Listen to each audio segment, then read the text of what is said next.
Hello guys, welcome back in my YouTube channel. जैसा कि 2 दिन हो चुके हैं और 2 दिन में सच बताऊं तो मेरा बिल्कुल भी ये मन नहीं था कि मैं अपना केवीएस का आंसर की या मेरे कितने क्वेश्चंस करेक्ट हैं इनको देखूं, क्योंकि पेपर सच बताऊं तो बहुत अच्छा तो मेरा नहीं गया है। और ऐसा बाकी लोग भी जो हैं वो लोग भी यही बोल रहे हैं कि पेपर टफ़ था, पेपर टफ़ था। मुझे तो पर्सनली पेपर टफ़ तो लगा है और लेंथी भी लगा है। और फिर मैंने सोचा कि क्यों ना देख लिया जाए कि पेपर में एक्चुअली में जो क्वेश्चंस हैं वो कितने मेरे करेक्ट हुए हैं। तो मैं सच बताऊं तो ये नहीं देखने वाली हूँ कि कितना करेक्ट हुआ है कितना नहीं हुआ है, क्योंकि मन ही नहीं है बिल्कुल भी। क्योंकि देखो, मैंने कल चेक किया और जब मैंने चेक किया तो उसमें जो क्वेश्चंस थे ना वो थोड़े बहुत मेरे गलत हो गए हैं, और रॉन्ग होने की वजह से मुझे और भी डिसअपॉइंट फील होने लगा। तो ये जो पेपर था इसमें बेसिकली आती तो अच्छी से मुझे, जैसे सबसे पहले मैं हिंदी बताऊं तो हिंदी में लगभग, हाँ हिंदी, ये मेरा हिंदी था। ये पीजीटी का पेपर है, तो पीजीटी में देखिए, पीजीटी में मेरे को पहला भी क्वेश्चन आता था। हिंदी मेरा अच्छा गया था, हिंदी में मेरे शायद एक क्वेश्चन गलत था। इसमें मैंने भुवन किया था। इसमें जो उचित हो ये भी मेरा करेक्ट है, और व्याकरण की दृष्टि से सही वाक्य का चयन करना था, ये भी करेक्ट है। इसमें बालिकाओं होगा। सलिल का मुझे जल का पर्यायवाची सलिल मैंने लगाया है, जो कि करेक्ट है। हाँ, इसमें मैंने थोड़ा सा रिस्क लिया था। हाँ, मैंने इसमें एलिमिनेशन मेथड लगाया था। सरोवर तो हो नहीं सकता था, सरोज हो नहीं सकता था। सरोज और इसमें मुझे कन्फ्यूज़न थी। तो सरोद एक इंस्ट्रूमेंट का नाम होता है, मुझे ऐसा लगा कि ये तो आंसर नहीं हो सकता, तो मैंने सलिल यहाँ पे तुक्का लगाया था, जो कि मेरा करेक्ट है। कपिश, ये भी है, करेक्ट है। इसमें ये पूर्ण विराम से रिलेटेड क्वेश्चन था एक, और एक स्वयं को संकट में डालना जान पर, ये तो सही था। इसमें मुझे कन्फ्यूज़न थी इन दोनों में, तो मैंने जो टिक किया था वो क्षणिक था, बट ये इसका क्षण भंगुर था, जो कि मेरा हिंदी में इनकरेक्ट हो गया था क्वेश्चन। इंग्लिश जैसे कि मुझे वैसे भी बहुत अच्छी नहीं आती थी पहले भी, लेकिन एक तो निगेटिव मार्किंग में इतना सोचना पड़ता है कि टिक करें कि ना करें, टिक करें कि ना करें, सही है, गलत हुआ तो क्या। जबकि इसमें मुझे लग रहा था कि इसका आंसर जो होगा ए करेक्ट होगा, ए मतलब होगा सेकंड। बट मैंने फिर इसमें रिस्क नहीं लिया, मैंने सोचा रहने देते हैं। इसमें एडजेक्टिव क्लॉज है, ये मैंने छोड़ दिया। इसके बाद ये डी, ये भी मेरा करेक्ट है। नीड, ये भी मेरा करेक्ट है, ये नाउन है। उसके बाद 86, इसमें मुझे विथ लग रहा था, आई डोंट नो, बट मैंने इसमें रिस्क नहीं लिया कि ये करेक्ट है कि नहीं है, इसीलिए मैंने इसमें, इन दोनों में मुझे कन्फ्यूज़न थी। अभी कुछ लोग इसका विथ बता रहे हैं, कुछ लोग इसमें कोई भी, एक तो यूट्यूब से देख करके आंसर्स को टिक लगाना या आंसर की वही मान लेना, ये भी गलत है, क्योंकि हर एक टीचर अलग अलग बताता है, तो समझ में ही नहीं आता है कि आंसर क्या होगा इसका। तो वैसे भी मैंने ये अटेम्प्ट नहीं किया है, इसको भी छोड़ दिया था। इसमें मुझे लगा कि ये होगा, बट इसका dislike each other, I think ये आंसर है। हाँ, ये मेरा इनकरेक्ट है। इसके बाद ये मैंने अटेम्प्ट किया, इसमें भी बहुत कन्फ्यूज़न, इतनी देर तक मुझे सोचना पड़ा इन दोनों क्वेश्चंस में कि स्टार्टिंग किससे होगी। तो इन दोनों में मुझे कन्फ्यूज़न बहुत हो रहा था, तो मैंने फोर्थ टिक लगाया, जो कि करेक्ट है। और लास्ट जो एक पैसिव वॉइस से क्वेश्चन था, ये भी मेरा करेक्ट है। बाय ह्यूम से स्टार्ट होगा, तो ये करेक्ट है। तो हिंदी इंग्लिश तो मेरे ठीक गए थे, और इसमें फर्स्ट पेपर था जो था, मतलब पीजीटी का, उसमें मुझे बहुत ज़्यादा टाइम कंज्यूमिंग हिंदी और इंग्लिश में ही चला गया। हिंदी इंग्लिश मतलब बेसिक रीजनिंग और मैथ्स को छोड़ करके। और इसमें तो मुझे बिल्कुल भी नहीं आता था, सच बताऊं। करंट अफेयर तो ऐसे ऊपर से गया है, और मैंने पढ़ा भी नहीं था। ऑनेस्टी बताऊं, ऑनेस्टी के साथ तो मैंने नहीं पढ़ा था बिल्कुल भी। और इसमें मेरे जो करेक्ट क्वेश्चंस थे जीके में, आई थिंक जीके में मैंने सिर्फ, क्योंकि वहाँ पे इतना, हाँ एक ये कोसी वाला क्वेश्चन था जो कि कौन सी सौरो ऑफ द बिहार बोला जाता है, कोसी, ये तो मुझे आता ही था पहले से सच में। और पढ़ने का कोई मतलब भी नहीं था, पढ़ के भी जाती तो भी कोई क्वेश्चन ऐसे अटेम्प्ट ना कर पाती जिस हिसाब से क्वेश्चन पेपर आया था।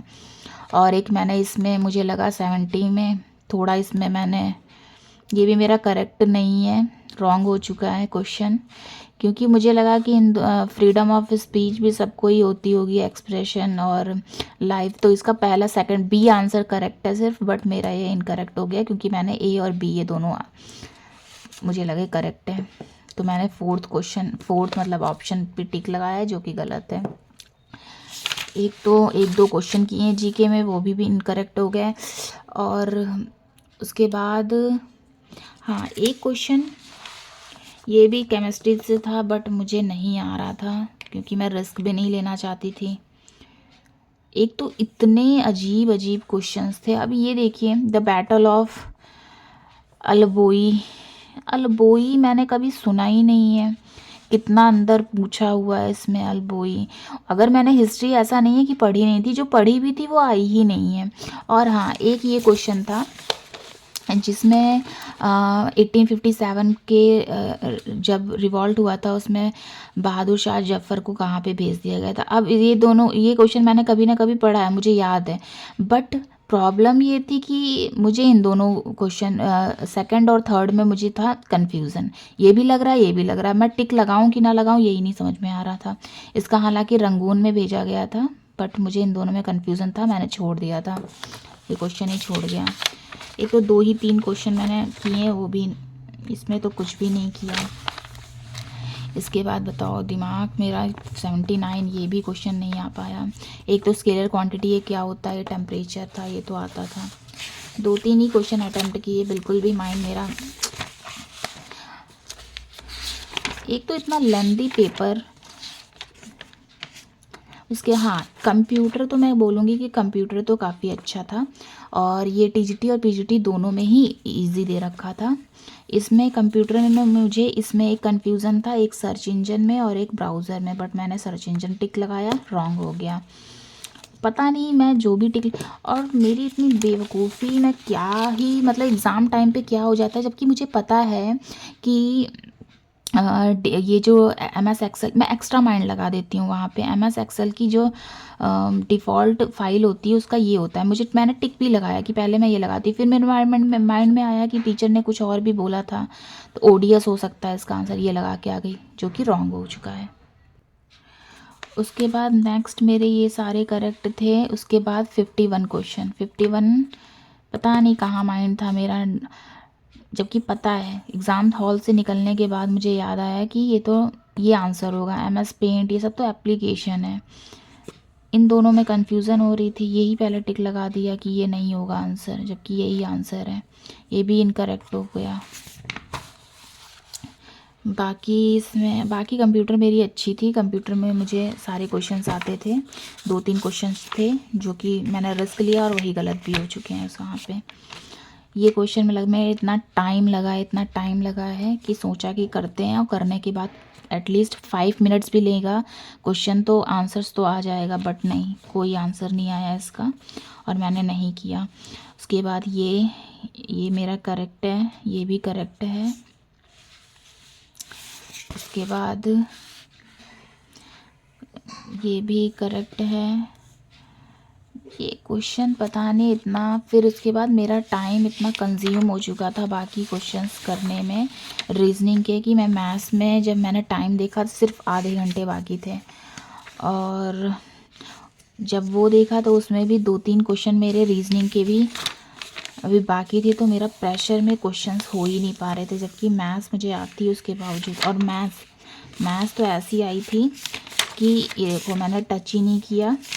और उसके बाद अगर मैं सोचूं भी कि कुछ जल्दी क्वेश्चंस जो इजी हैं वो कर लेती हूँ, तो वो भी मुझसे हो नहीं पा रहे थे। बताओ, ये क्वेश्चन इतनी बार लगाया, आ ही नहीं रहा, इसका आंसर आ ही नहीं रहा था मेरे से, और जो मैंने ये टिक लगा दिया, इसमें जो सॉल्व किया वो गलत किया है। इतने छोटे क्वेश्चन जो वहाँ से एग्ज़ाम से हॉल से निकलने के बाद समझ में आया कि पेपर जो था वो सच में लेंदी था, क्योंकि वहाँ पे पहले मुझे लग रहा था कि शायद मेरा ही पेपर छूट गया या मेरा ही मुझे ही नहीं आ रहा है। बाद में जब बातचीत हुई लोगों से तो सबने बोला कि पेपर बहुत टफ था, बहुत लेंदी था। तो ये मेरा पेपर था पीजीटी का। और उसके बाद टीजीटी में भी बस ऐसे ही क्वेश्चन हुए हैं, कुछ गलत हो गए मेरे, रॉन्ग क्वेश्चंस बहुत हो गए हैं, जिसकी वजह से एक तो बेवकूफ़ी मैंने क्या की, ये मेरा हिंदी पोर्शन है, इस हिंदी में ये दोनों क्वेश्चन टिक लगाना था। आंसर मुझे पता है कि ये है, आंसर इसका भी पता है कि यही है, बट जब मैंने टिक लगाना था गलत लगा दिया इन दोनों में। मेरा वहीं पे माइंड ख़राब हो गया। और मैंने हिंदी से ही शुरुआत की थी, Hindi, English, then computer, then reasoning, maths, जहाँ फिर उस कंप्यूटर के बाद GK, then reasoning and then maths. जब यहीं पे मैंने गलत टिक लगा दिया, अच्छा हुआ मैंने देख लिया, अदरवाइज़ तो ये भी एक गलत यानी सब मेरे गलत होते चले जाते। और मेन बात है, जब सही चीज़ हम गलत टिक लगा देते हैं तो बहुत ज़्यादा माइंड हमारा दिमाग ख़राब हो जाता है। इसकी वजह से मेरा पेपर मुझे बहुत अच्छा नहीं हुआ है, और मुझे कोई उम्मीद भी नहीं है कि मेरा कोई अच्छा पेपर मेरिट में आने का नाम वाम है भी कि नहीं है, मैं उम्मीद भी नहीं कर रही हूँ। तो मेरा ये आज का रिव्यू था, जो मेरा टीजीटी का कैसा मुझे लगा पेपर, और मुझे कोई उम्मीद नहीं है कि मेरा मेरिट में नेम आएगा कि नहीं आएगा। तो बाकी जो मेरे अदर जो एग्ज़ाम्स हैं मैं उन्हीं की प्रिपरेशन करूँगी। सो बस ये आज का वीडियो था, और मैं डिसअपॉइंट हूँ बस, और कुछ नहीं। 2 दिन वैसे भी लगा दिए हैं सोचने में कि क्या करना है क्या नहीं। आधी ज़्यादा तो टेंशन थी कि चेक करूं कि ना करूं। पेपर सच बताऊं तो पहले से ही पता था कि बहुत अच्छा तो नहीं हुआ है, और यूट्यूब देख करके तो और भी दिमाग ख़राब हो जाता है जब वो लोग अपनी मेरिट बता रहे हैं। कोई इतनी हाई बता दे रहा है, कोई इतनी लो बता रहा है, और किसी भी बच्चों से पूछो तो सब बच्चों का एक ही आंसर है कि पेपर बहुत लेंदी था, बहुत टफ था। अब समझ में नहीं आ रहा है, यूट्यूब पे तो बिल्कुल भी भरोसा नहीं है। यूट्यूब से ही पढ़ा था, बिल्कुल भी कुछ भी नहीं फंसा है उससे। सब बोल रहे थे पहला पेपर है, पहला सिलेबस चेंज होने के बाद एग्ज़ाम हो रहा है तो इजी होगा, बट कुछ नहीं। उम्मीद थी कि EMRS की तरह होगा, बट कोई वो नहीं। तो अब नेक्स्ट प्रिपरेशन करनी है बस, और कुछ नहीं। इसके बाद देखते हैं, और इसके बाद मैं बताऊंगी कि मैं किसकी प्रिपरेशन करूंगी किसकी नहीं, और मुझे क्या उम्मीद है, मेरे अभी कौन से पेपर बाकी हैं। तो फाइनली ये आज का वीडियो था। So thank you.